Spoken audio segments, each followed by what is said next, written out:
Thank you, Madam Speaker. As I rise tonight for a late show, December 6th, I'm keenly aware that this is the last time I'll rise to speak in an adjournment proceedings in this place, in this building. I leave tomorrow for the climate negotiations that take place that are now in progress in Katowice, Poland. And by the time those negotiations are completed, Parliament will be in recess.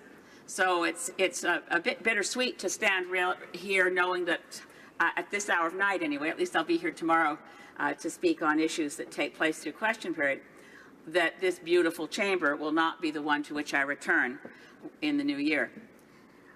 The question I raised and pursued tonight in adjournment proceedings was on September 25th, in which I asked the Minister of Environment whether we were going to take the warnings of climate scientists seriously.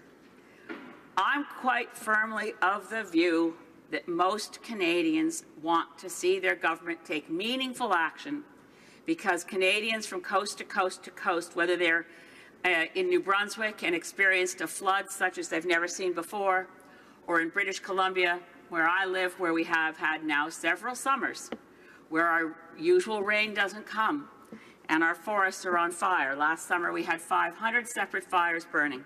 We had so many volunteer firefighters leaving Vancouver Island very bravely, heading into the interior, into the forest fire zone, to fight fires, that I even had some fire chiefs worried that if we had a fire on Vancouver Island, did we have enough people left?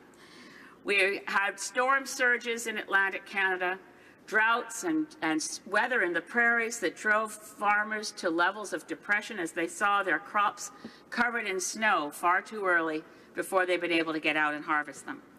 So I'm of the view, and the Canadians that come and speak to me consistently say that they want to see real climate action, and they're disturbed, and even, I think, there's a level of despair that's a risk.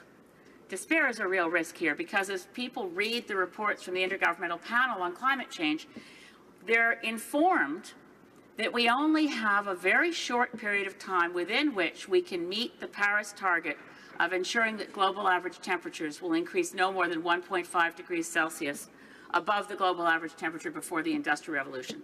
They are equally informed that Canada's plans and targets are among the weakest in the world, that if the world followed our path, we wouldn't hold to 1.5, we wouldn't hold to 2, we would hit 5.1 degrees global average temperature, which is a path to the loss of human civilization.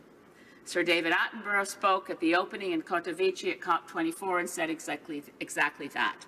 We're in a race against time to save human civilization, because the ravages of catastrophic climate crisis are not merely more bad weather. They amount to an existential threat. Now, as I stand here today, the Minister of Environment has said we're not going to improve our target for another 2 years. We don't have 2 years.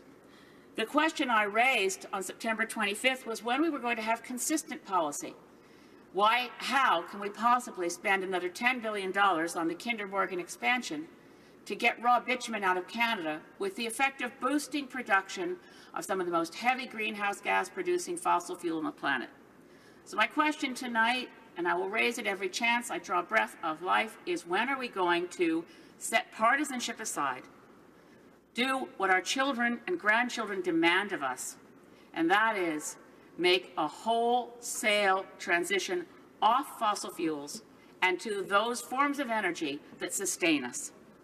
The Honourable Parliamentary Secretary to the Minister of Innovation, Science and Economic Development. Thank you, Madam Speaker. I thank the Honourable Member for Saanich Gulf Islands for her question. I thank her for her wisdom and her commitment to environmental stewardship as we move forward. Again, I have the good fortune this evening, Madam Speaker, in this in these three adjournment debates, to have answered questions from three colleagues that I enjoy working with.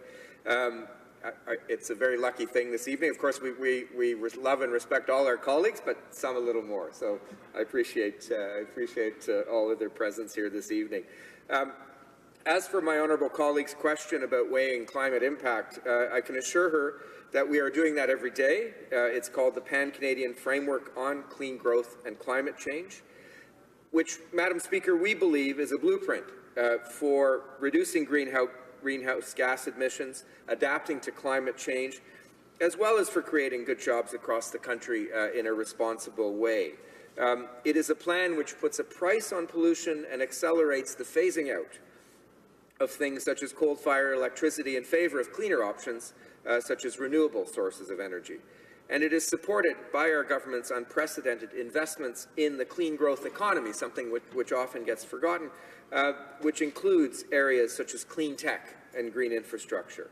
So all of this together, Madam Speaker, is how we are making sure that environmental protection goes hand in hand with a responsible approach to economic prosperity and about developing Canada's abundant natural resources. The member for Saanich Gulf Islands also knows that our government is making the single largest investment ever to protect our oceans, coastal communities and marine life through our $1.5 billion Oceans Protection Plan. And on the Trans Mountain project, we have developed a plan for ensuring it moves forward in the right way, and only in the right way, by expanding the environmental considerations and ensuring meaningful Indigenous consultations. Madam Speaker, all of these actions, all of our efforts, represent the real and substantive ways that our government is delivering on its commitment to do things differently and to do different things. As for the National Energy Board, Madam Speaker, I must point out that Bill C-69 includes creating a new Canadian energy regulator to integrate Canada's energy, economic and climate change goals. We are proposing to give the new federal energy regulator the required independence and the proper accountability to oversee a safe, strong and sustainable Canadian energy sector in the 21st century. That's why we are eager to see Bill C-69 passed as part of our new approach to resource development, an approach that is environmentally sound and reflects the way in which we've heard from Canadians. Canadians have told us, Madam Speaker, they want project reviews that provide greater certainty and more transparency, and we hope that we are achieving this, and also to expand the role of Indigenous peoples in meaningful consultation processes.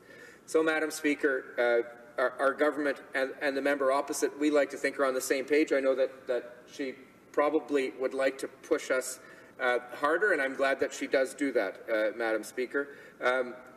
In that light, I share her thoughts about speaking in this House for perhaps the last time, and I wish everyone the best of the season. The honourable member for Saanich Gulf Islands. Well, I thank the Honourable Parliamentary Secretary, and I do hold him in very high regard and consider him a friend. The problem here is the Pan-Canadian Framework is not a climate plan. It's a patchwork of what provinces were agreeing to do, bound together and negotiated. And I hate to out the reality of what happened under that Pan-Canadian Framework, but I think I ought to. The Deputy Minister of Environment Canada through that period was the same person who was the architect of the Harper Climate Plan, who developed the 30% below 2005 by 2030 target. And I believe that this sometimes happens. Sometimes big trends of history come down to who was there, who held the pen, who chaired the meetings. And we are somehow, despite the fact that our Minister of Environment and Climate Change initially said the target's too weak, we'll improve it, we still have the Harper target, and we're not on track to meet it. And we know the Harper target is far too weak to save our children. So I will say again, it's not enough to be better than the Conservatives. You actually have to do what's right. The Honourable Parliamentary Secretary. Thank you, Madam Speaker, and again, I thank the honourable member for her comments. I do think everyone in this House agrees, or I hope everyone in this House agrees, that we need to do more in order to meet and maintain the targets that were set under COP21, and I wish the honourable member the very best in the negotiations that are upcoming in Poland, as well as the whole Canadian team. And like her, I can say for myself that I do hope that we succeed. Thank you.